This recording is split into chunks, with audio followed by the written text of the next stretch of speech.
Alright, so today we're going to talk about solving inequalities, and we're also going to be graphing them. In the previous lesson, we learned how to graph these inequalities on a number line, so you guys should be pretty familiar with that. And with these inequalities, when we're solving inequalities, they follow the same idea as solving equations, except now we have one of our symbols rather than an equal sign. So let's look at our first problem here. Our directions: solve each equation, graph the solution on a number line. So we have 3 is greater than or equal to g plus 7. So first things first, I'm going to draw my line down just to keep everything organized. If you don't want to, that's fine. It's just a way to help you stay organized as you're solving this problem.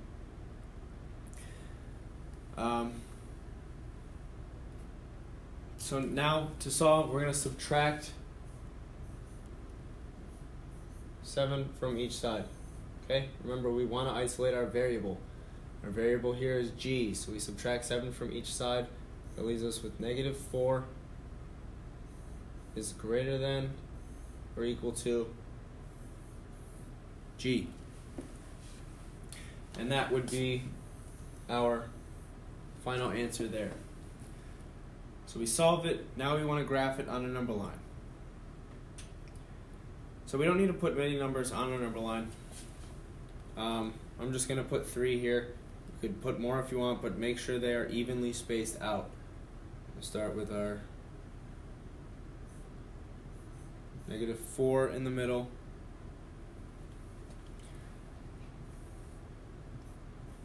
Negative 3. And negative 5. So in order to graph this,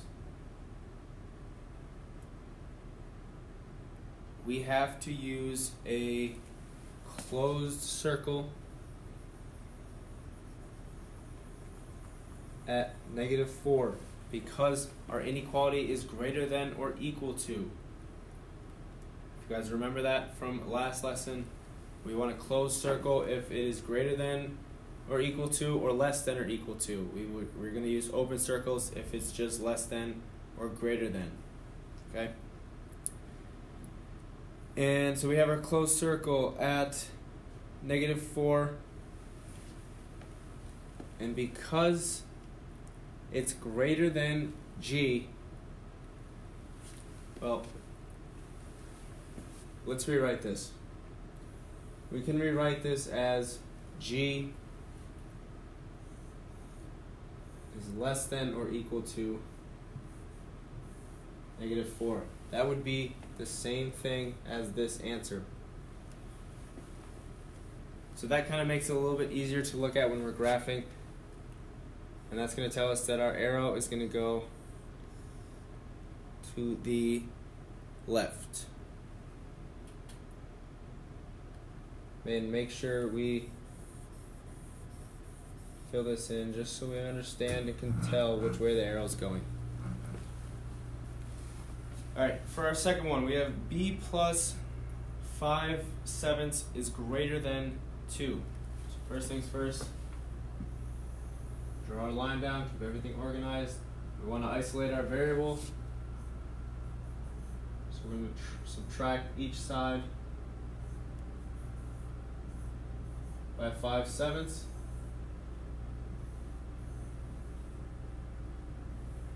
And that is going to leave us with b is greater than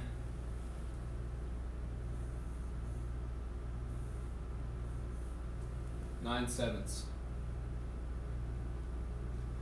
We would have to find a common denominator to subtract those. So 2 would be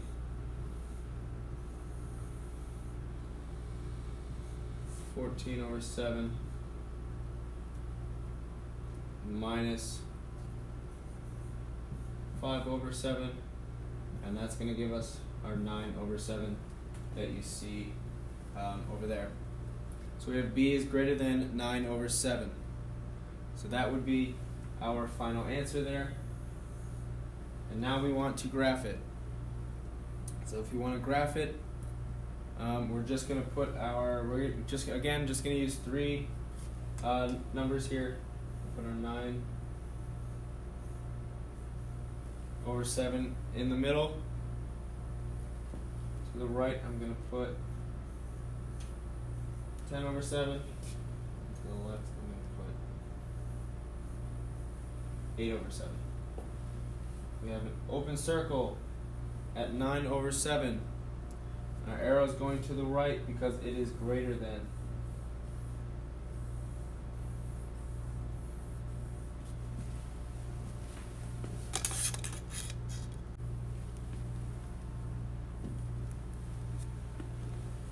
Alright, so we have a word problem here. Macy is making each of her 7 friends a bracelet. In addition to charms, she needs 1 package of wire for all the bracelets. The wire is $6. She does not want to spend more than $45 on the bracelets. We have 3 directions here, right? Solve an inequality to represent the situation.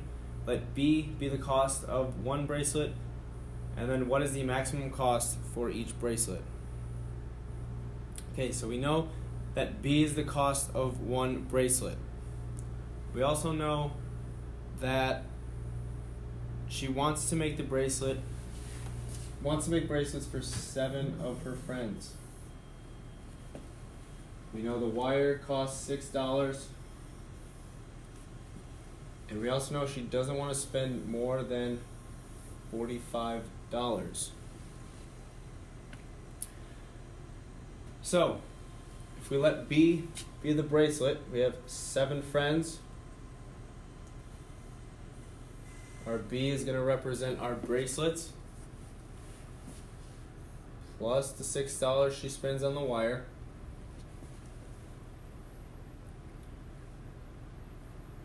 And we know she does not want to spend more than $45. So we're going to use a less than or equal to symbol here. And we're going to put 45 there. Okay, so we have our inequality. Now we just need to solve. So we can draw our line down. We want to isolate our variable. First things first, we're going to subtract 6 from each side. That's going to leave us with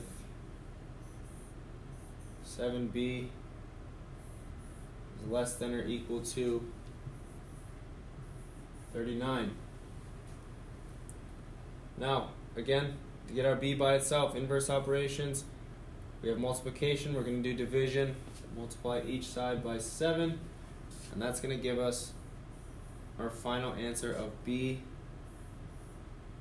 is less than or equal to 557.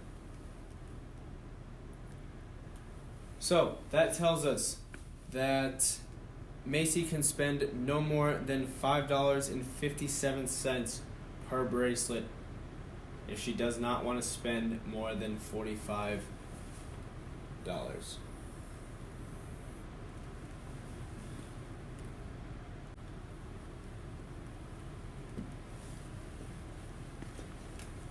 Alright, compare the numbers -5 and 2 with an inequality symbol. Okay, so we have -5. Is that less than or greater than 2? And we know that it is less than. So -5 is less than 2. That's how we would compare those two numbers using the inequality. Now multiply each side by a positive number. So let's say I'm going to use 2 here. I'm going to multiply each side by 2. That would give me -10 is less than 4.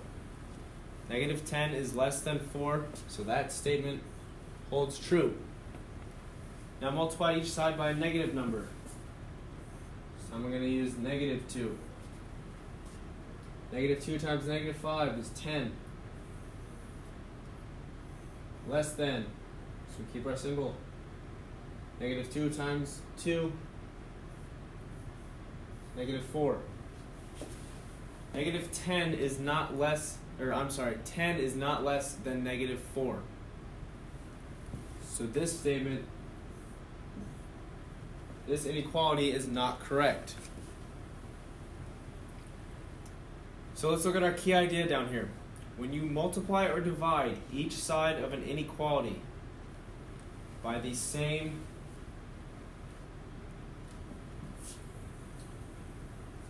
negative number, you must flip the inequality symbol. So if we look back up at when we multiplied negative 5 by negative 2 and 2 by negative 2, we got 10 is less than negative 4. We said that wasn't correct. We multiplied by a negative. So using our key idea here, that means we would have to flip our symbol, which would mean this would now read 10 is greater than negative 4, which is correct. So make sure we understand whenever we multiply or divide each side of an inequality by the same negative number, you must flip the inequality symbol. So if it's greater than, it becomes less than. If it's less than, it becomes greater than. And the same thing for if it's greater than or equal to, it becomes less than or equal to. And if it's less than or equal to, it becomes greater than or equal to. And that's when you're multiplying or dividing each side by the same negative number. Alright, so let's look at our next two problems. Solve each inequality, then graph the solution on a number line. Okay, so same thing as we were doing before. We want to isolate our variable for this first one. So in order to do that, we divide by negative 5. We're going to divide this side by negative 5. X. Now remember, we divided each side by a negative number. We just said if we multiply or divide each side of an inequality by a negative number, we must flip the inequality symbol. So we have a less than here. We're going to flip it. That's going to become greater than. And it will be x is greater than negative 9 as our final answer. Now we want to graph it. So we're going to put our negative 9 right in the middle.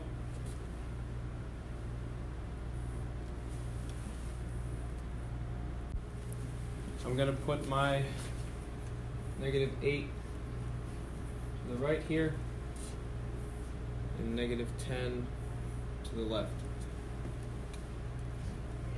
Now we are going to use an open circle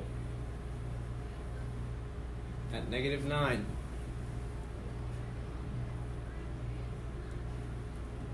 We know that we're going to use an open circle because we have our greater than symbol. And we're going to draw our arrow pointing to the right because it is greater than negative 9.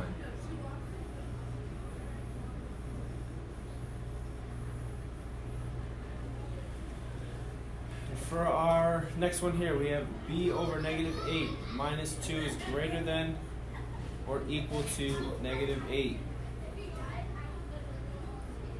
So,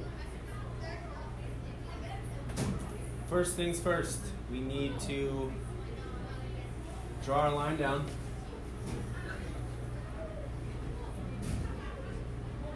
We need to add 2 to each side.